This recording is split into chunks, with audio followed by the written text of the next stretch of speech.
Bonjour, Bonjour. bonjour à tous. On attaque maintenant notre nouveau live, Devoir à la maison, les 5 clés du succès et de l'apaisement. Donc nous sommes Anne-Claire et Erika, coach et cofondatrices d'IamStrong, la première plateforme dédiée à la santé mentale des jeunes et de leurs parents. Moi, Erika, j'ai travaillé pendant 11 ans en entreprise chez L'Oréal avant de me reconvertir dans le coaching des jeunes. J'ai eu un parcours apprenant et exigeant, classe préparatoire, concours aux écoles de commerce, HEC L'Oréal, et j'ai aujourd'hui à cœur de transmettre tout ce que j'ai appris aux jeunes. Et moi, Anne-Claire, j'ai travaillé donc ces 10 dernières années en tant que psychologue, coach et enseignante, où j'ai accompagné des jeunes en école, en cabinet, dans des centres médico-psychologiques, à l'hôpital. Et j'ai donc développé une certaine expertise en matière de santé mentale des jeunes. Forte de nos expertises, Erika et moi, nous avons à cœur d'accompagner les adolescents dans leurs challenges scolaires et personnels, mais aussi les parents dans leurs difficultés, dans leur parentalité. C'est pourquoi nous avons conçu une méthode unique d'accompagnement pour les jeunes et pour les parents avec des psychologues et des coachs certifiés et spécialisés. Nous faisons régulièrement donc des interventions dans les écoles ou des lives comme ici ce soir pour vous outiller au mieux. Donc aujourd'hui, en pleine rentrée, évidemment, on s'est intéressé au sujet des devoirs. Et d'ailleurs, pour rentrer dans le vif du sujet, on voulait quand même commencer par un chiffre qui est assez alarmant. Un jeune sur deux de moins de 25 ans souffre d'anxiété. C'est énorme. Et pour ces jeunes, quand on leur demande, la principale source de stress est l'école, avec notamment remis en cause son système de notation et de devoirs. Du coup, dans ce contexte, on ne peut pas vraiment changer aujourd'hui, quel est finalement le rôle des parents? Donc c'est ça qu'on va voir ce soir. Faut-il intervenir ou laisser faire? Comment aider son enfant sans lui mettre une pression supplémentaire? Et que faire quand le sujet des devoirs prend une place néfaste au sein de l'ambiance familiale? Donc nous allons vous présenter maintenant 5 clés associées à chaque fois à 5 exemples et 5 actions très concrètes à mettre en place chez vous. Ça va durer à peu près 20 minutes et ensuite nous répondrons à toutes les questions. C'est parti. Allons-y. Donc allons-y avec la première clé qui est donc, comme le disait un peu Erika, ça concerne le stress, donc c'est la gestion du stress. Donc vous le savez, la vie n'est pas toujours facile et la pression, notamment scolaire, sur nos enfants est énorme. Les émotions et le stress peuvent grandement affecter leur capacité à apprendre. Donc par exemple, si votre enfant est stressé avant un examen, cela peut court-circuiter sa capacité de réflexion et sa capacité à mobiliser ses connaissances le jour J. C'est pourquoi il est vraiment essentiel de lui enseigner comment gérer ses émotions et son stress. Donc déjà, il faut arrêter de diaboliser l'erreur. L'école, on le sait, le fait déjà suffisamment en entourant les erreurs, souvent en rouge, qui accentuent justement l'effet dramatisant. Vous devez plutôt compenser cet aspect diabolisant en valorisant, vous, la réussite. Et pourquoi pas, par exemple, en entourant en vert ce qui est bien. Vous pouvez aussi citer le super mantra d'une de nos coachs, qu'on pique à nos coachs, à notre coach Candice, pour les jeunes, qui dit quand on se plante, on pousse. Donc c'est facile à mémoriser et ça permet de dédramatiser les enjeux. Donc par ailleurs, tous les outils sont bons pour l'aider à gérer son stress. Donc il y a les techniques de visualisation, de respiration, comme la cohérence cardiaque. Il y a le fait d'avoir une communication ouverte, de garder une communication ouverte entre vous. Il y a la pratique d'exercices physiques réguliers. Tout ça, c'est d'excellentes méthodes, d'excellents moyens pour la gestion des émotions et la lutte contre le stress. Tu peux peut-être nous détailler un de ces outils que tu viens de citer?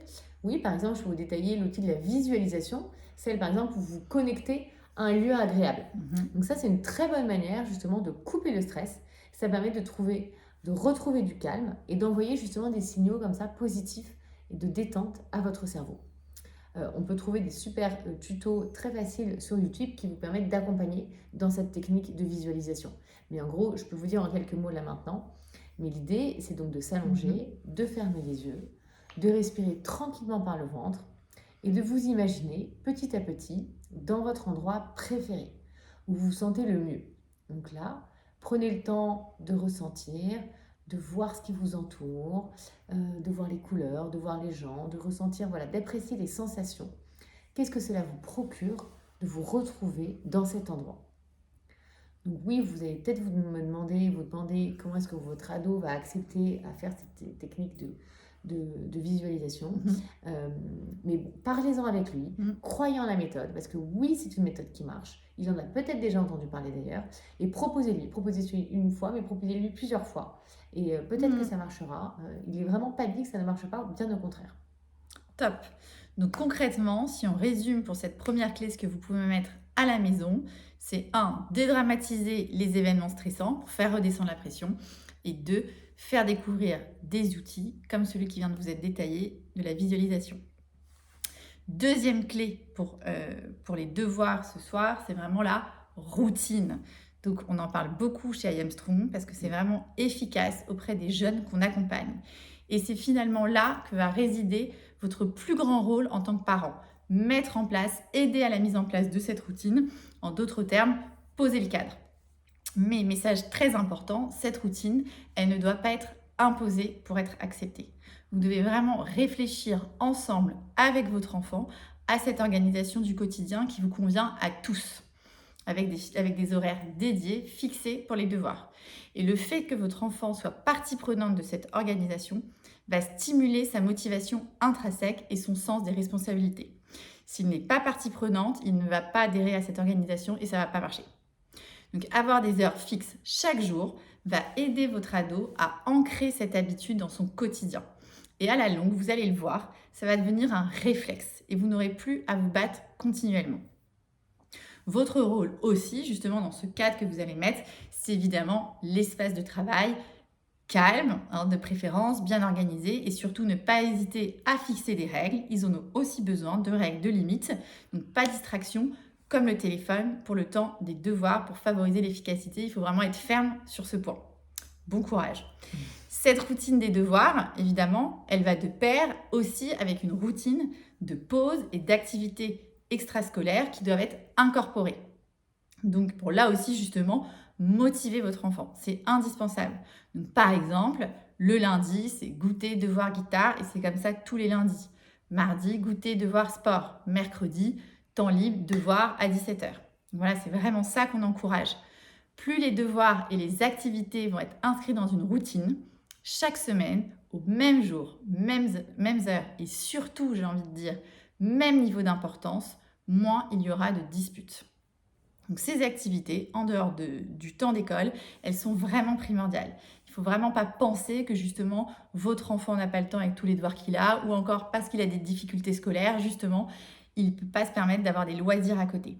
C'est vraiment essentiel et d'autant plus si votre enfant a des difficultés parce que ça va lui permettre d'exister en dehors de l'école et de pouvoir gagner confiance en lui. Donc, de la même manière d'ailleurs, justement, votre enfant ne doit pas se réduire à l'école, même quand il s'agit de votre communication. Les discussions, vous devez aussi avoir des temps légers, de qualité ensemble pendant la semaine, loin de cette question de devoir et de l'école en général.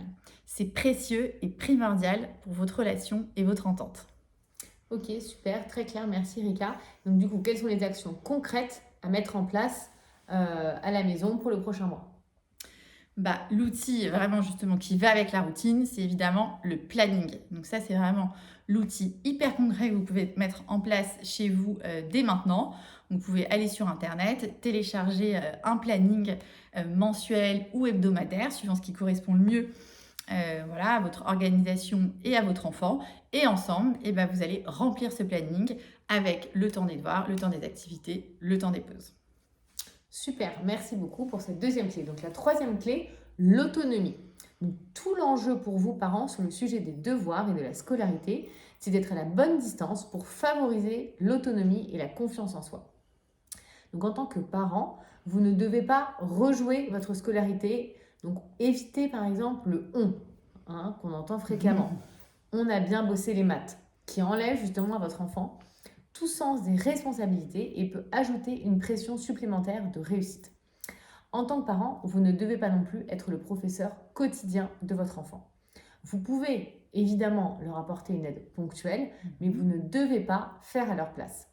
Cela peut sinon évidemment renforcer le sentiment qu'il n'a pas les capacités nécessaires pour y arriver seul et qu'il dépend exclusivement de ses parents dans tous les domaines de sa vie. Cela peut évidemment l'amener à manifester des comportements forts d'affirmation ou d'opposition, ou même l'amener inconsciemment à chercher l'échec de vos efforts parentaux s'il a tendance à être dans la contradiction. Donc là, vraiment, ça serait complètement contre-productif. Très bien. Du coup, là, on a plutôt détaillé ce qu'il faut éviter de faire en tant que parent pour favoriser l'autonomie. Et du coup, à contrario, Anne-Claire, est-ce que peux-tu nous dire qu'est-ce qu'il faut faire? Absolument. Donc au contraire, votre rôle en tant que parent est donc de faire redescendre la pression, d'encourager l'autonomie et de montrer votre confiance. Donc impliquez votre enfant dans le processus de prise de décision concernant ses devoirs. Par exemple, c'est lui qui va décider l'ordre dans lequel il va établir les tâches qu'il va faire. Comme ça, il sera engagé. Si vous êtes là et s'il a besoin, vous pouvez être là pour lui apporter une aide ponctuelle. Ça, c'est vrai. Donc l'autonomie, sinon, va stimuler sa motivation intrinsèque et son sens des responsabilités. Donc montrez-lui, dites-lui, je suis là si tu as besoin de moi pour tes devoirs. Vous pouvez lui faire répéter une leçon, un exposé. Ça, vous pouvez le faire. Une aide ponctuelle. Et enfin, motivez-le en renforçant sa confiance en lui. Dites-lui régulièrement, j'ai confiance en toi, j'ai confiance en tes capacités à y arriver, je suis bluffé par ta mémoire, ça va t'aider pour ton devoir d'histoire-géographie. Ou encore, j'ai remarqué que tu avais beaucoup de progrès, beaucoup d'efforts pour améliorer ton écriture. Voilà, valorisez-le, donnez-lui confiance, ça lui donnera des ailes pour justement y arriver dans ses apprentissages. Ouais, le sujet de la confiance, c'est vraiment un sujet sur lequel on veut insister parce que c'est vraiment la clé de tout. On dit d'ailleurs qu'il faut 5 compliments pour annihiler l'impact d'une critique sur la confiance en soi. Vous vous rendez compte? Et quand on sait justement que les élèves français, justement, manquent cruellement de confiance en eux. Il y a eu un rapport PISA qui est fait tous les 2 ans et qui a montré justement que les Français, la France, on est le 62e pays sur 65 sur le niveau de confiance en soi de nos élèves, des élèves français, donc de nos enfants. Donc vraiment, sur la confiance en soi, les compliments, ne lésinons pas. Super, donc pour le prochain mois, on arrête de dire on en parlant de la scolarité de son enfant. Demandez-vous si vous laissez suffisamment d'autonomie à votre enfant et comment vous pourriez lui en donner plus. Donc par exemple, si vous vérifiez chaque soir ses devoirs, pourquoi pas vous dire que vous allez les vérifier seulement une fois par semaine. Pareil pour les notes. Au lieu de lui demander ses notes tous les soirs, demandez-lui une fois par semaine. Et enfin, dites-lui votre confiance. Verbalisez-la. Très bien. 4e clé, la méthode. Car évidemment, il faut de la méthode pour pouvoir faire ses devoirs efficacement. Mais pas n'importe quelle méthode, car toutes les méthodes ne conviennent pas à tout le monde. La bonne méthode, c'est celle qui convient à chacun en fonction de sa forme d'intelligence. Donc d'ailleurs, je ne sais pas si vous savez, mais il y a 3 profils majeurs d'apprentissage et chacun d'entre nous a un profil prédominant. Donc on a donc les profils visuels, les profils auditifs et les profils kinesthésiques, avec à chacun des méthodes d'apprentissage qui leur sont propres. Donc par exemple, et vous allez sûrement vous reconnaître dans un de ces profils, les profils visuels vont mieux comprendre et apprendre avec des schémas, avec des couleurs. Les profils auditifs ont tendance, eux, à poser des questions pour comprendre et mémoriser. Et enfin, les profils kinesthésiques ont besoin de bouger en permanence pour mémoriser. Donc, qu'est-ce qu'on retire de ce que je viens de vous dire? 1, c'est qu'il est essentiel de connaître son profil d'apprentissage pour être efficace. Et 2, qu'on va tous avoir des comportements très différents lorsque nous apprenons. Donc, il faut plutôt laisser son enfant apprendre comme il l'entend. Par exemple, peut-être que vous êtes visuel, donc vous avez toujours appris quand vous étiez jeune ou aujourd'hui avec des fiches, avec des couleurs, avec des stabilos. Mais votre enfant, qui lui est peut-être kinesthésique, a besoin de bouger pour apprendre. Donc peut-être que ça vous dépasse, mais ça va être sa manière la plus efficace pour lui de mémoriser et d'apprendre. Donc vraiment, notre message ici, c'est de laisser vos enfants, votre ado, apprendre comme il entend. Et pour être un peu provoque et vous faire comprendre justement notre idée, c'est-à-dire que même si c'est avachi sur un canapé ou par terre, à la limite, dites-vous pour vous rassurer justement que l'essentiel, c'est le résultat. Donc, c'est pas la manière, mais c'est vraiment que les devoirs soient faits. Donc, comme ça, au moins, vous éliminez un pan des disputes et exit les disputes sur la manière ou le lieu où ils font leurs devoirs. Et au contraire, si justement vous avez envie de les aider, de participer, votre rôle peut être de les aider à découvrir leur meilleure façon d'apprendre. N'hésitez pas, par exemple, justement, à leur poser la question. Type, c'est quoi toi ta technique pour mémoriser? Et vous pouvez justement lui suggérer des idées qu'on a vues tout à l'heure, je peux vous en redonner, en fonction de sa réponse. Donc vous avez compris, si jamais vous voyez qu'il est plus visuel, et ben vous pouvez vous lui donner justement cette astuce des fiches, des couleurs, des encadrements, etc. Les auditifs, n'hésitez pas à lui dire qu'aujourd'hui, en fait, tous les livres existent en audio. Donc s'il n'aime pas justement la lecture ou qu'il a du mal à mémoriser, bah, vous pouvez les commander en audio. Il peut répéter à haute voix ses cours en chantant. Et les kinesthésiques, ils peuvent complètement théâtraliser leur apprentissage. Si ce sujet vous intéresse ou l'intéresse et qu'il voit qu'il a un petit peu du mal encore à savoir quel profil il est, n'hésitez pas à nous écrire, à nous envoyer un petit mail sur I Am Strong et on pourra vous envoyer 2 tests sous forme de QCM très rapides de 5 minutes qui vont l'aider à découvrir justement son profil, sa personnalité, avec à chaque fois des astuces d'apprentissage qui lui correspondent. Et enfin, quand on parle de méthode, on parle évidemment également de méthodes pour favoriser la mémoire et la concentration qui vont être la base de tout apprentissage. Et là, ce qu'on a envie de vous dire, c'est justement pensez en fait en premier lieu à transmettre à vos enfants les outils que vous-même utilisez, parfois même sans vous en rendre compte. Donc, on va prendre 2 petits exemples avec Anne-Claire. Pour la mémoire, moi, je pense notamment aux associations d'idées qui sont redoutables pour retenir et que les enfants, les ados n'ont pas forcément encore comme réflexe dans leur apprentissage. Si je prends un exemple très concret, si votre enfant doit retenir que to crumble en anglais, ça veut dire s'effondrer, et bien vous pouvez lui dire de penser immédiatement au gâteau qu'il connaît et qui s'émiette facilement pour qu'il puisse retrouver la signification du verbe. Donc voilà, les associations d'idées pour la mémoire, c'est quelque chose qui fonctionne très bien, encore plus sur les enfants et sur les adolescents. Donc n'hésitez pas à lui transmettre ces outils.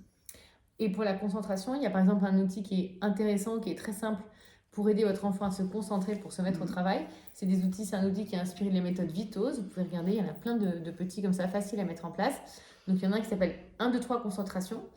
Donc comment ça marche? En gros, très concrètement, donc vous encouragez votre enfant à fermer les yeux en s'imaginant devant un tableau noir. Ensuite, vous lui demandez d'écrire sur ce tableau imaginaire le chiffre 1, puis le chiffre 2, puis le chiffre 3. Et enfin, quand il visualise bien ces chiffres sur le tableau imaginaire, il efface mentalement le 3, puis le 2, et enfin le 1. Donc c'est un outil qui est très rapide, très simple, et qui va l'aider à chaque fois justement à se concentrer, à se poser pour démarrer ensuite son travail. Donc si on résume, Erika, les pour-actions pour le prochain mois de cette 4e clé. Donc pour la méthode, ce qu'il faut retenir, c'est que 1, d'éviter les réflexions sur le lieu ou la manière dont votre enfant choisit de faire ses devoirs et plutôt lui dire qu'il a justement cette liberté. Et 2, de s'intéresser, de l'interroger sur son profil d'apprentissage et en lui donnant des idées, des petits outils comme 1, 2, 3 concentration si besoin. Et d'ailleurs, justement, ça peut vous paraître, encore une fois, peut-être vous demander, ah là là, est-ce que votre ado va accepter de mettre en place cet outil, de l'essayer? Vous ne posez pas la question, essayez, vous lui proposez 1 fois, 2 fois, et vous verrez, au fur et à mesure, il va s'ouvrir et il trouvera l'outil. Voilà, il trouvera son intérêt, il trouvera l'outil qui lui correspond le mieux. Super, donc maintenant, 5e et dernière clé, l'aide extérieure. Donc si les devoirs restent un moment conflictuel fort, n'hésitez pas à passer le relais à un tiers, grands-parents, cousins, étudiants, peuvent très bien jouer ce rôle. Et c'est souvent en fait plus efficace car ils sont moins impliqués affectivement. Et ils auront avec eux, en plus de ça, vos enfants du coup auront avec eux des rendez-vous réguliers, ce qui aide nécessairement à la mise en route des devoirs. Donc, et puis par ailleurs, si vous voyez que votre enfant a des mauvaises notes malgré son travail, qu'il est très anxieux par rapport à l'école, ou qu'au contraire, il n'y a plus rien qui le motive, là, n'hésitez pas à faire appel à un coach scolaire. Donc le coach scolaire, c'est un accompagnement qui est personnalisé, qui va donner des méthodes de travail vraiment très adaptées à son profil d'apprentissage, qui va l'aider à devenir plus confiant, mieux organisé, plus performant et plus motivé. Donc, nous avons des coachs certifiés et spécialisés dans le coaching scolaire chez I Am Strong. Donc si vous pensez que ça peut faire du bien à votre enfant, n'hésitez pas et vous pouvez nous en parler. Voilà pour nos 5 clés. Conseils clés. Donc on peut passer maintenant aux questions-réponses. Donc voici les questions qu'on a reçues en amont du live et pendant notre live. Donc la première question, on avait reçu justement une question sur comment s'organiser, prioriser dans les devoirs, voilà, pour aider notre enfant là-dessus. Donc je pense qu'on a déjà bien répondu sur le thème de l'organisation, notamment via la routine, le planning. Si on doit du coup préciser voilà, notre conseil, notre point de vue sur ce qui est du sujet de la priorisation, il y a 2 choses qui nous semblent importantes. Un, c'est de commencer évidemment par les tâches les plus complexes, celles qui nous rebutent dans nos devoirs. On n'a pas envie, qui vont nous demander justement à ce que notre cerveau soit le plus disponible possible. Donc c'est Frais. évidemment au début. Et on garde ce qui nous plaît le plus pour la fin des devoirs. Donc ça, c'est vraiment au quotidien dans la priorisation. Et pour la priorisation à plus moyen terme ou long terme, par exemple un exposé dans 1 mois, un examen dans 6 mois, là c'est vraiment l'outil du rétro-planning. Là aussi, vous pouvez en télécharger sur Internet. Il y en a maintenant pour le baccalauréat, par exemple, qui sont très bien faits. Et c'est surtout, de toute façon, le principe, c'est de se dire que, ok, donc dans 1 mois, je dois faire ça. Qu'est-ce que je fais une semaine avant? Qu'est-ce que je fais 3 jours avant, 2 jours avant, la veille? Donc voilà, le rétro-planning pour aider les jeunes à prioriser.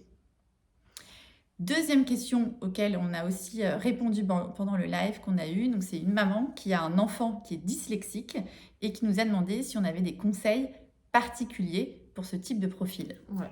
Donc effectivement, c'est une très bonne question et je pense que c'est une question qui concerne beaucoup de parents. Finalement, comment est-ce qu'on fait quand on a un enfant 10 ou quand on a un enfant qui présente un profil atypique? Donc effectivement, si vous soupçonnez que votre enfant présente un 10 ou autre profil atypique qui le met en difficulté, emmenez-le voir un professionnel, un orthophoniste, un psychologue ou un psychiatre qui pourra poser le diagnostic. Et là, il saura vous conseiller sur le suivi le plus adapté à votre enfant. Selon les cas, justement, du coup, un orthophoniste, un psy ou bien sûr un coach scolaire pourront l'aider notamment pour cette question des devoirs. Il est vraiment important de bien identifier le trouble de votre enfant pour savoir comment y remédier.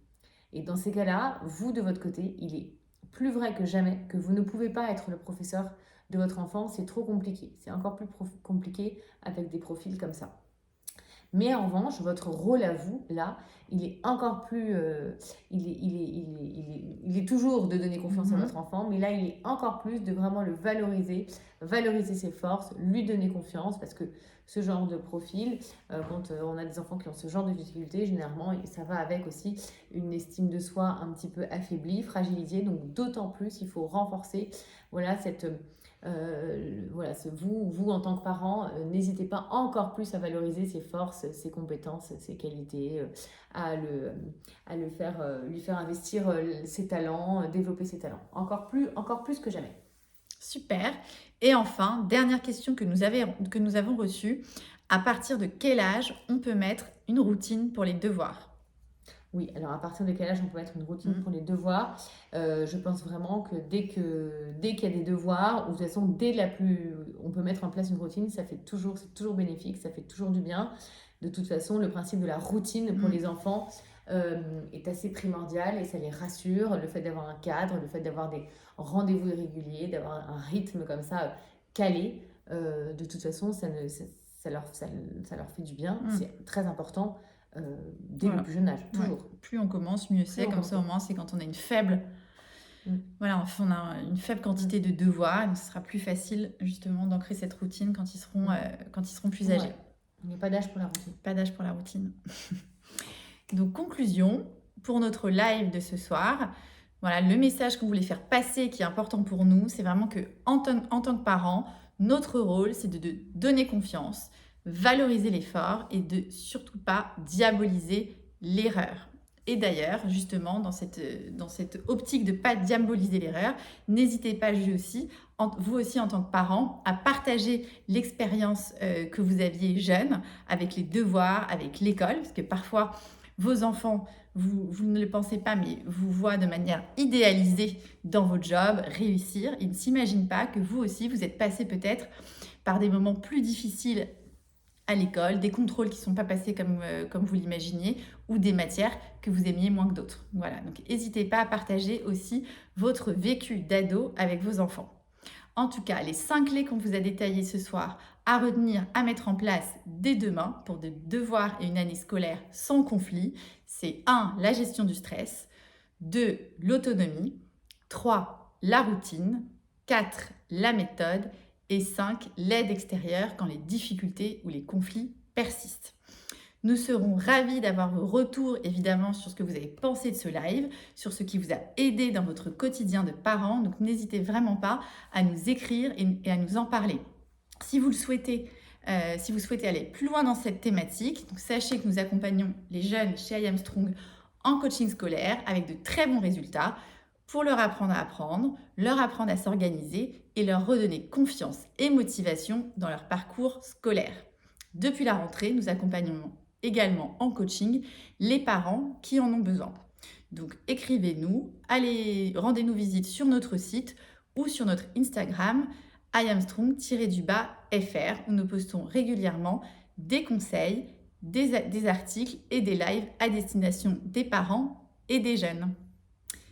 Merci beaucoup pour votre écoute. Merci beaucoup et à bientôt. À bientôt. À bientôt.